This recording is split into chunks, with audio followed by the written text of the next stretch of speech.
गेहूं और सरसों की बुआई ऑलमोस्ट हो चुकी है। लगभग सभी किसान साथियों ने अपने यहाँ पर गेहूं और सरसों की बुआई कर दी है और अब समय है उसके अंदर पहली सिंचाई का, पहले कोरपाण का। किसान साथियों, हम अपने खेतों के अंदर अच्छी गुणवत्ता के बीज लाकर बोते हैं और सभी किसान भाई सोचते हैं कि अब अपने बीज तो अच्छा बो दिया है, अब उसके अंदर अच्छी पैदावार, हाई ईल्ड होना स्वाभाविक है। परंतु किसान साथियों, ऐसा नहीं होता है, क्योंकि किसी भी फसल में अच्छी पैदावार लेने के लिए उसके अंदर 3 पॉइंटों का ध्यान रखना जरूरी होता है। पहला पॉइंट आता है बीज का, कि अच्छी गुणवत्ता का बीज अपने खेतों के अंदर अपन बोए। दूसरा पॉइंट आता है उसके अंदर सिंचाई का, कि किस समय अपन उसके अंदर सिंचाई कर रहे हैं, किस समय अपन उसके अंदर पहली सिंचाई कर रहे हैं और किस समय जो भी सियारा स्टेज होती है उसके अंदर अपन सिंचाई कर रहे हैं, क्रांतिक जो अवस्थाएं होती हैं फसल की उसके अंदर अपन सिंचाई कर रहे हैं। और तीसरा पॉइंट आता है उसके अंदर खाद और फर्टिलाइजर का, कि अपन अपनी फसल के अंदर कौन कौन से खाद और कौन कौन से फर्टिलाइजर डाल रहे हैं। तो किसान साथियों, आज अपन बात करेंगे किसान साथी अपने खेतों के अंदर, क्योंकि बीज वाला जो पॉइंट है वो तो क्लियर हो चुका है कि सभी किसानों ने अपने खेतों के अंदर अच्छी गुणवत्ता के बीज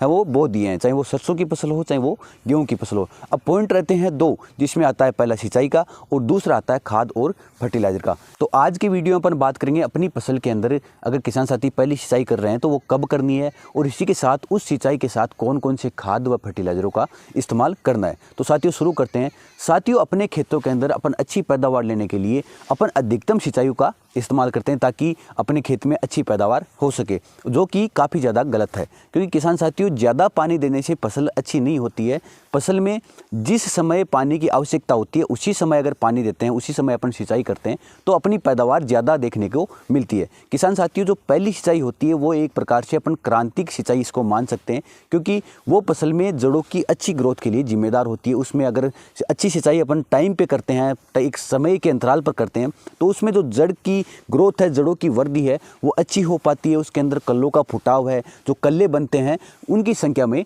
वृद्धि अपने को देखने को मिलती है। साथियों, सिंचाई फसल को सीधा प्रभावित करती है। अगर चाहे वो गेहूं की फसल हो चाहे वो सरसों की फसल हो, अगर उसके अंदर अपन कच्ची सिंचाई कर देते हैं, जो पहली सिंचाई होती है उसको अगर कच्ची कर देते हैं तो फसल के अंदर जो भी न्यूट्रिएंट है या भूमि के अंदर जो भी न्यूट्रिएंट है वो पौधा ले नहीं पाता है, उसमें जड़ों का विकास अच्छी तरह हो नहीं पाता है और इसी के साथ उसके अंदर रोग लग जाते हैं, बीमारी लग जाती है और अपने को फसल के अंदर जो उत्पादन मिलना चाहिए वो उत्पादन उसमें मिल नहीं पाता है। तो फसल में जो पहली सिंचाई करनी होती है वो फसल में कम से कम 25 दिन से लेकर 35 दिन के अंतराल के बाद ही आपको सिंचाई करनी है। अगर फसल में आपको पानी कमी की लक्षण दिखने लग जाए, जब फसल के पत्ते हैं वो लटपटाने लग जाए, दोपहर के अंदर मुरझाए जाए, इसी के साथ उसके अंदर जो तना है वो नीला पड़ने लग जाए, तो उस समय आप मान सकते हैं सरसों और गेहूं के अंदर आपको पहली सिंचाई कर देनी है। वरना आपको जो अंतराल है 25 से 35 दिन का, उसके अंतराल पर ही आपको पहली सिंचाई करनी है। फसल में सही समय पर सिंचाई करने से जड़ों का विकास अच्छी प्रकार से हो पाता है। इसी के साथ उसमें कल्लों की संख्या ज़्यादा बन पाती है, क्योंकि शुरुआत के अंदर जो अपन ने 25 से 35 दिन का अंतराल बताया है उसके अंदर अगर पानी कम मिलता है फसल को तो उसके अंदर जड़ों का विकास अच्छी प्रकार से हो पाता है। जो क्राउन रूट होती है, जो मुख्य जड़ें होती है एक प्रकार से, जो कि एक प्रकार से जड़ क्षेत्र अपना अच्छा कवर कर लेती है और जो भूमि के अंदर जो पोषक तत्व है, न्यूट्रिएंट है, जो अपन ने खाद डाले हैं वो पौधा ग्रहण कर लेता है और अच्छा उत्पादन आपको दे पाता है। तो इसलिए जो फसल में जो पहली सिंचाई है वो सही समय पर आपको करनी चाहिए। कच्ची सिंचाई आपको बिल्कुल भी नहीं करनी है। साथियों, फसल के अंदर सिंचाई के बाद अब पॉइंट आता है कि फसल के अंदर पहली सिंचाई के अंदर अपने को कौन कौन से खाद व कौन कौन से फर्टिलाइजरों का इस्तेमाल करना है।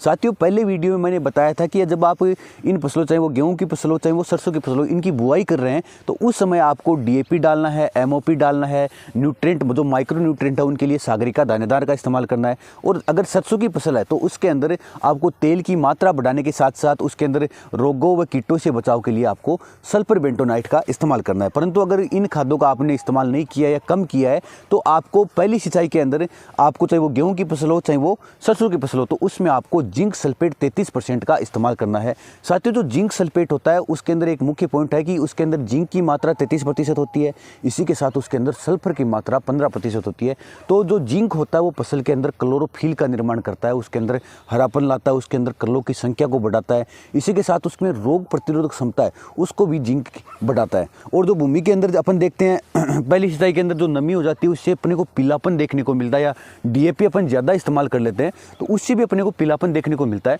तो जिंक का अगर इस्तेमाल करते हैं तो वो पीलापन दूर हो जाता है और फसल अच्छा विकास अपना कर पाती है। इसी के साथ उसमें जो सल्फर होता है, सल्फर 15%, तो वो पौधे के अंदर रोग प्रतिरोधक क्षमता को बढ़ाता है। या सरसों की फसल की अपन बात करें तो उसमें तेल की मात्रा को बढ़ाता है और उसमें जो फलियों का विकास है, जो उसकी मजबूती है, उसमें दानों का जो साइज है वो अच्छी कवर कर लेता है, जिसके कारण अपने को सल्फर का इस्तेमाल अपने को जरूर करना है। तो साथियों अपन जिंक सल्फेट का इस्तेमाल करते हैं तो फसल के अंदर जिंक की मात्रा की पूर्ति भी हो जाती है, इसी के साथ सल्फर की मात्रा की भी पूर्ति भी हो जाती है। अगर बात करें इसके साथ माइक्रो न्यूट्रेंट कौन सा लेना आपको, तो माइक्रो न्यूट्रेंट के लिए आप सागरिका दानेदार का इस्तेमाल कर सकते हैं। तो सागरिका दानेदार है उसकी अगर मात्रा की अपन बात करें तो आप प्रति एकड़ 8 से 10 किलोग्राम प्रति एकड़ इस्तेमाल कर सकते हैं। अगर जिंक सल्फेट की मात्रा की बात करें तो वो आप 7 से 8 किलोग्राम प्रति एकड़ जिंक सल्फेट इस्तेमाल कर सकते हैं, जो कि 33% आता है। किसान साथियों, इन न्यूट्रेंट को लेने के बाद आपको ज़रूरी होता है नाइट्रोजन, क्योंकि शुरुआत के अंदर पौधों के अंदर अपन नैनो यूरिया का स्प्रे नहीं कर सकते, तो इसलिए अपने को शुरुआत के अंदर जो कोरपान करते हैं उसमें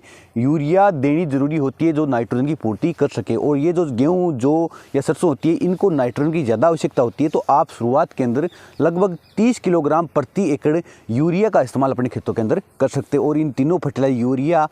जिंक सल्फेट और इसी के साथ सागरिका जो दानेदार आपने ली है, इन सबको मिलाना है और पहले से जो सिंचाई कर रहे हैं उसके नीचे आपको इसको डाल देना, उसके बाद आपको सिंचाई करनी है। साथियों थोड़ा सा इसमें ध्यान रखना ये है क्योंकि जो जिंक सल्फेट आता है वो पाउडर फॉर्म में आता है, तो जब आप सिंचाई कर रहे हो उसी समय डालें ताकि ये जो जिंक सल्फेट है वो पत्तों के ऊपर ना चिपके, और पत्तों के ऊपर न चिपकने से आपको जो पत्तों में रोग देखने को मिलते हैं, उसमें छेद देखने को मिल सकता है जिंक सल्फेट चिपकने के कारण, तो वो आपको समस्या देखने को ना मिले। अगर ये जानकारी आपको अच्छी लगी तो वीडियो को लाइक कर सकते हैं, अगर हमारे चैनल पर नए हैं तो चैनल को सब्सक्राइब कर सकते हैं, और अगर आपका कोई और क्यूरी है, कोई सवाल है तो हमें कमेंट के माध्यम से पूछ सकते हैं। धन्यवाद साथी।